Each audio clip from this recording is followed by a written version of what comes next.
Break के बाद रुक करेंगे यूपी बुलेटिन की ओर, जिसमें बात करेंगे बदायूं की, जहां रिफाइंड ऑयल से लदे ट्रक से लूटपाट करने के मामले में फरार चल रहे आरोपी को पुलिस ने गिरफ्तार किया। साथ ही बात करेंगे ललितपुर की, जहां विभिन्न धार्मिक आयोजन को लेकर पीस कमेटी की बैठक संपन्न हुई। ऐसी तमाम खबरों पर विस्तार से होगी चर्चा। आगरा जनपद के थाना ट्रांस यमुना क्षेत्र में ब्याज रुपए वापस नहीं देने पर मंगलवार को दबंगों ने घर में घुसकर मारपीट की। गुलाबनगर नगला किशन लाल निवासी असलम खान ने बताया कि उन्होंने 1 साल पहले रुपए उधार लिए थे, वह लौटा भी दिए। ब्याज तय नहीं हुई थी। आरोप है कि मंगलवार सुबह करीब 10 बजे पड़ोसी दबंग गाली गलौज करने लगे। विरोध करने पर घर में घुसकर तोड़फोड़ व मारपीट करने लगे। बेटी के साथ छेड़छाड़ का प्रयास किया। घटना का वीडियो भी सोशल मीडिया पर वायरल होने लगा।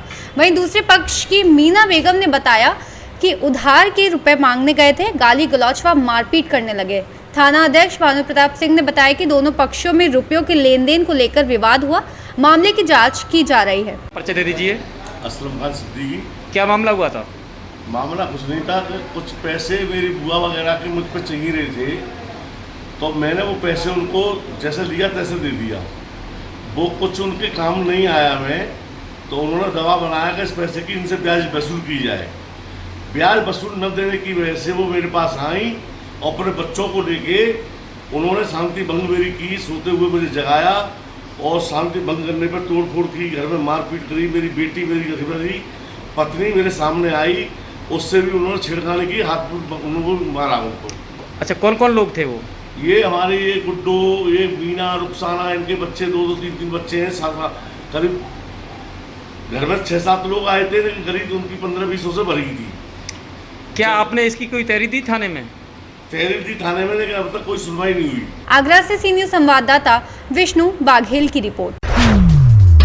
रिफाइंड ऑयल से लदे ट्रक से लूटपाट करने के मामले में फरार चल रहे आरोपी को पुलिस ने गिरफ्तार कर लिया। पुलिस ने गिरफ्तार अभियुक्त के कब्जे से लूट गए रिफाइंड ऑयल को बेचकर कमाए 15 लाख रुपए व कार की बरामद। बीते दिनों मुजरिया थाना क्षेत्र के सब्दलपुर पास रिफाइंड ऑयल से भरे ट्रक में हुई थी लूटपाट। पुलिस ने लूटपाट का खुलासा करते हुए ट्रक ड्राइवर को हिरासत में लिया था। ट्रक ड्राइवर ने अपने साथियों के साथ मिलकर लूट की घटना को अंजाम दिया था। ट्रक ड्राइवर को पुलिस ने पहले ही भेजा था जेल। घटना में फरार चल रहे अभियुक्त को मुखबिर की सूचना पर गिरफ्तार किया गया। ऐसा किया है, क्या है पूरा मामला? पूरा मामला यह कि दिनांक 22/23 जनवरी की रात में हमारे मुजरिया क्षेत्र में एक लूट का अभियोग पंजीकृत किया गया, जिसमें एक ट्रक ड्राइवर के साथ लूट हुई थी। उसकी ट्रक भी लूट लिया गया था। वो बेहोशी हालत में मुजरिया क्षेत्र में मिला था। उस पर मुकदमा पर संख्या 11/25 पंजीकृत किया गया था। आज उस लूट के वांछित अभियुक्त को गिरफ्तार किया गया, जिसके पास से 15 लाख रुपए नकद और एक बलिनो कार बरामद की गई है। आज अभियुक्त को जेल भेजा जा रहा है।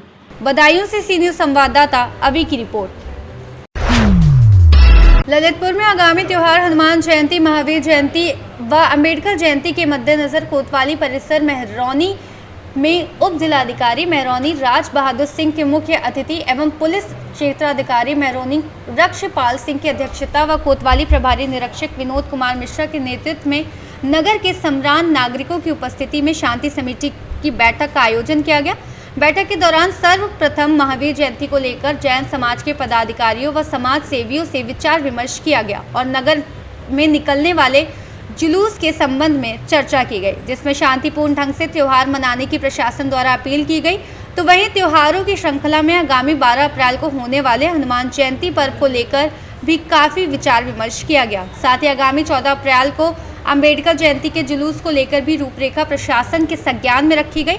इस मौके पर पंडित आशाराम तिवारी, व्यापार मंडल अध्यक्ष प्रदीप चौधरी, दिगंबर जैन पंचायत समिति महामंत्री प्रमोद सिंघई, संजय पांडे भारत, अनिल मिठिया, मुकेश श्रीवास्तव, राजीव वाजपेयी सहित अन्य मीडिया के पत्रकार भी उपस्थित रहे। ललितपुर से सी न्यूज संवाददाता ऋषि तिवारी की रिपोर्ट। पीलीभीत के ललौरी खेड़ा ब्लॉक के कानकोर गांव में जल जीवन मिशन के तहत चल रहे पाइपलाइन मरम्मत के निर्माण कार्य को लेकर ठेकेदार और ग्राम प्रधान पति के बीच विवाद हो गया, जिसके चलते ग्राम प्रधान ने काम कर रही लेबर के साथ गाली गलौज करते हुए मारपीट शुरू कर दी। मारपीट के दौरान एक व्यक्ति गंभीर रूप से घायल हो गया, जिसे इलाज के लिए जिला अस्पताल में भर्ती कराया गया। वहीं ठेकेदार ने ग्राम प्रधान पति पर काम करने के बदले में रंगदारी मांगने का आरोप लगाते हुए पुलिस को लिखित शिकायत पत्र देकर कार्रवाई की मांग की। दरअसल पीलीभीत के सदर कोतवाली क्षेत्र के अंतर्गत आने वाला मोहल्ला मोहम्मद बासिल के रहने वाले संजीव कुमार ने पुलिस को लिखित शिकायती पत्र देकर बताया कि वह जहानाबाद थाना क्षेत्र के कनकोर गांव में जल जीवन मिशन के तहत पाइपलाइन निर्माण का करवा रहा है। बुधवार को ठेकेदार जब अपनी लेबर के साथ पाइपलाइन की मरम्मत करवा रहा था, तभी ग्राम प्रधान पति ने उसे अपने घर बुलाया और काम करने के बदले में संजीव से पैसे मांग करने लगा और 25 रुपया प्रति मीटर पाइपलाइन की मरम्मत करने के बदले में मांगे। संजीव कुमार ने पैसे देने से मना किया तो उसने ठेकेदार के साथ गाली गलौज शुरू कर दी। काम कर रही लेबर ने जब इसका विरोध किया तो प्रधान पति ने अपने भाई और अन्य साथियों को बुला लिया और लेबर के साथ मारपीट शुरू कर दी और जान से मारने की धमकी देते हुए लाठी डंडों से खूब पिटाई की, जिससे वह व्यक्ति गंभीर रूप से घायल हो गया। सभी संजीव ने पूरी घटना की सूचना 112 के जरिए पुलिस को दी और एम्बुलेंस से घायल व्यक्ति को इलाज के लिए जिला अस्पताल भिजवाया, जहां उसका इलाज चल रहा है। संजीव कुमार ने बताया कि पहले भी प्रधान पति रक्षपाल गंगवार ने कई बार पैसे की डिमांड की और डिमांड पूरी न करने पर दबंगई दिखाते हुए काम बंद करवा दिया। फिलहाल संजीव कुमार ने पुलिस को लिखित शिकायती पत्र देकर दबंगों के खिलाफ कार्रवाई की मांग की है। क्या नाम है? सत्येंद्र। सत्येंद्र, चोट लगी है, आपके अस्पताल आए, क्या मामला, कैसे चोट लगी? वो क्या हम तो कनाकोर गांव में पाइपलाइन का काम कर रहे थे, वह हमारे ठेकेदार के हाथ में मारपीट हुई। हम जब बचाने के लिए गए तो हमारे साथ भी मारपीट। क्यों मारा, किसने मारा? वो क्या है, प्रधान ने गए, प्रधान के सब भाई भी थे और उनके गांव के भी 2-4 लोग थे। हमें ये नहीं पता कौन कौन, हमें इतनी जानकारी है। नाम है? मेरा नाम है संजीव राठौर। इसके हॉस्पिटल आए हो, क्या मामला? मालूम मेरा पानी पाइपलाइन का काम चल रहा था कनाकोर गांव में। गांव के प्रधान प्रतिभा गंगवार, उनके पति रक्षपाल गंगवार और उनके देवर प्रताप गंगवार, इन दोनों लोगों ने मुझे घर पे बुलाया और मुझसे 25,000 रुपये मांगे मीटर पे। 1 किलोमीटर 25,000 रुपये मांगे मुझसे। मेरे ना देने पर मुझसे हाथापाई की, मुझे मारा।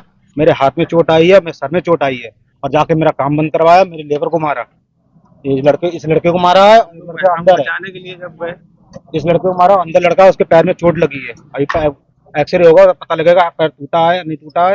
एक्सरे होना, उसके बाद पता लगेगा। काम नहीं होने देना, रुपए मांग रहा है काम होने के। पीलीभीत से सी न्यूज़ संवाददाता विकासशील की रिपोर्ट।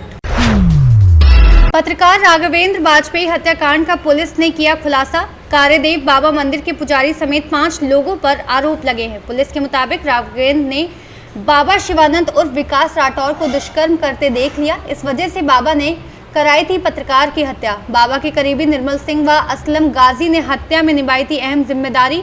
बाबा के कहने पर निर्मल व असलम ने शूटरों को 4 लाख में दी थी पत्रकार की सुपारी।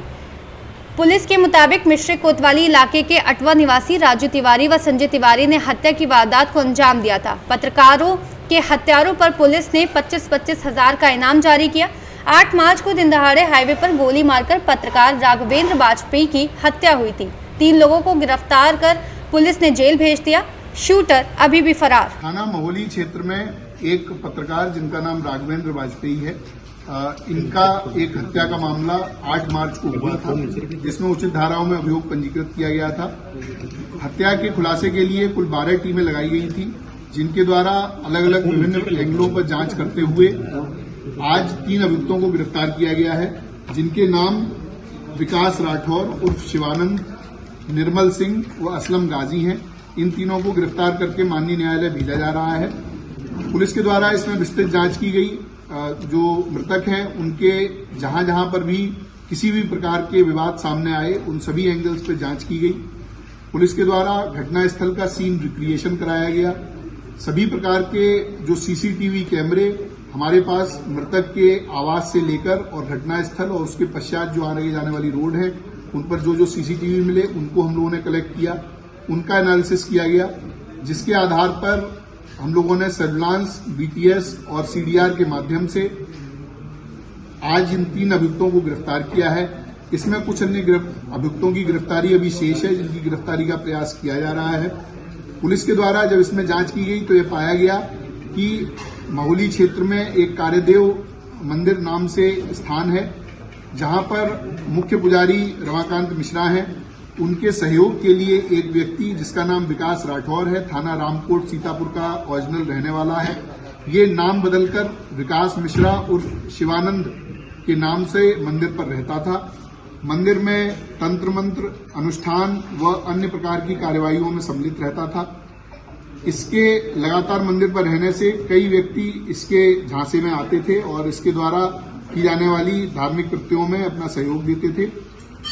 पुलिस के द्वारा जब इससे पूछताछ की गई और इसके विभिन्न माध्यम से ये जानकारी मिली तो ये पता चला कि राघवेंद्र का पिछले 4-5 महीने से मंदिर पर लगातार जाना आना था और इस विकास राठौर के साथ में उनकी मित्रता हो गई थी। सुबह शाम अन्य गवाही टाइम पर राघवेंद्र मंदिर पर जाते थे, वहां पर इनकी मुलाकात रहती थी। एक दिन फरवरी के पहले सप्ताह में, जिसकी डेट अभी क्लियर नहीं है, उस दिन राघवेंद्र ने, जो विकास राठौर नामक व्यक्ति है, इसको एक नाबालिग किशोर के साथ में अवैध संबंध, उसके साथ दुष्कर्म करते हुए देख लिया। ऐसा इस विकास राठौर के द्वारा अपने बयान में बताया गया है।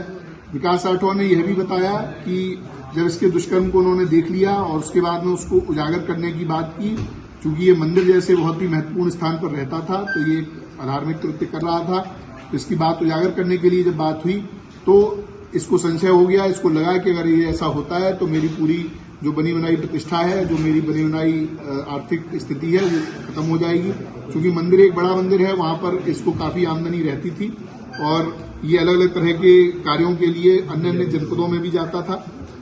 उसके बाद इसके द्वारा राघवेंद्र की मर्डर का प्लान बनाया गया। 2 अन्य अभियुक्त जो हमने गिरफ्तार किए हैं, निर्मल सिंह और असलम गाजी, ये आपराधिक प्रवृत्ति के व्यक्ति हैं, इनका आपराधिक इतिहास है। इन दोनों लोगों से इसके द्वारा संपर्क किया गया। संपर्क करके इनसे बात की गई, 4 लाख रुपए इनको दिए गए, जिस 4 लाख के माध्यम से ये दोनों अभियुक्त हैं, इन्होंने 2 अन्य व्यक्तियों से संपर्क किया जो प्रोफेशनल शूटर हैं और प्रोफेशनल क्रिमिनल हैं, कई बार जेल जा चुके हैं। ऐसे व्यक्तियों से संपर्क किया गया और उनके माध्यम से ये घटना कराई गई। जो असलम गाजी और निर्मल सिंह हैं, इनकी लोकेशन, इनकी अन्य जो क्रियाकलाप हैं, उसके माध्यम से ये बात होनी प्रकाश में आई है, उसको कंफर्म किया गया है। जो विकास राठौर है वो 6, 7, 8 तारीख को उसका मृतक से मिलना पाया गया है। 8 तारीख को इसने बीमार होने के बहाने से मृतक को अपने पास बुलाया था। उसके पश्चात उसी दिन दोपहर में मृतक का मर्डर होता है। उसके बाद में, तुरंत बाद में, ये अपने एक अन्य परिचित व्यक्ति के साथ में पार्टी करने के नाम पर एक होटल में जाता है, वहां पर रात रहता है और उसके साथ समलैंगिक संबंध बनाता है। इसके अन्य इसी प्रकार के क्रियाकल्प हम लोगों की जानकारी में आए हैं। उनमें भी जो वैधानिक कार्रवाई है वो अलग, इस मामले से अलग उसमें की जाएगी। पुलिस के द्वारा इसकी सभी बयानों को कंफर्म किया गया है, इनके जो बातचीत है उससे कंफर्म किया गया है, जो सीडीआर और कॉल रिकॉर्ड्स हम लोगों को मिले हैं उससे भी ये घटना कंफर्म की गई है। दो अभियुक्त जिनको सीसीटीवी के द्वारा पहचान किया गया कि ये घटना में शूटर रहे हैं, उन दोनों की पूरी तरह से पहचान कर ली गई है। उनके भी कुछ साथी हम लोगों के पास पूछताछ के लिए बुलाए गए हैं और जल्द ही उनकी भी गिरफ्तारी की जाएगी। ये जो अभियुक्त हैं, इनके पास से, असलम और निर्मल के पास से कुल 32,000 रुपए, जो 1 लाख रुपए इनके हिस्से में आए थे, उसमें से मिले हैं। इनके मोबाइल फोन, इनकी बाइक बरामद की गई हैं। इसके साथ में जो अभियुक्त विकास राठौर है, इसके पास में से 2 फोन, पीली धातु की चैन, 4 अंगूठी, सिल्वर की धातु के लोटा और अन्य इत्यादि सामग्री बरामद की गई है। इसके पास में विभिन्न अलग अलग तरह के क्वाइंस भी हैं, जो इसमें लोगों को धोखाधड़ी करके उनके साथ में क्वाइन को अलग अलग तरह से बेचता था। तो अनेक प्रकार के कृत्यों में ये व्यक्ति शामिल था और भेष बदलकर एक पुजारी के रूप में मंदिर में रह रहा था और वहां पर इस तरह के दुष्कृत्य कर रहा था। उसके उजागर होने के जो उसको भय था, उसी के कारण उसने ये पूरा प्लान करके और इनकी पत्रकार की हत्या कराई। पुलिस के द्वारा आज इन तीनों को गिरफ्तार करके जेल भेजा जा रहा है। ऐसी विधिक कार्रवाई इसमें प्रचलित है। शूटर्स का कब तक होता है? देखिए, जो शूटर्स हैं उनको हम लोगों ने आइडेंटिफाई पूरी तरह से कर लिया है। उनकी दबिश देकर उनको गिरफ्तारी करने का प्रयास किया जा रहा है और जल्दी उनकी गिरफ्तारी की जाएगी। सीतापुर से सी न्यूज संवाददाता शारिक खान की रिपोर्ट। यूपी बुलेटिन में बस इतना ही। आप बने रहिए सी न्यूज भारत के साथ। हर खबर आपके साथ, आपके हाथ।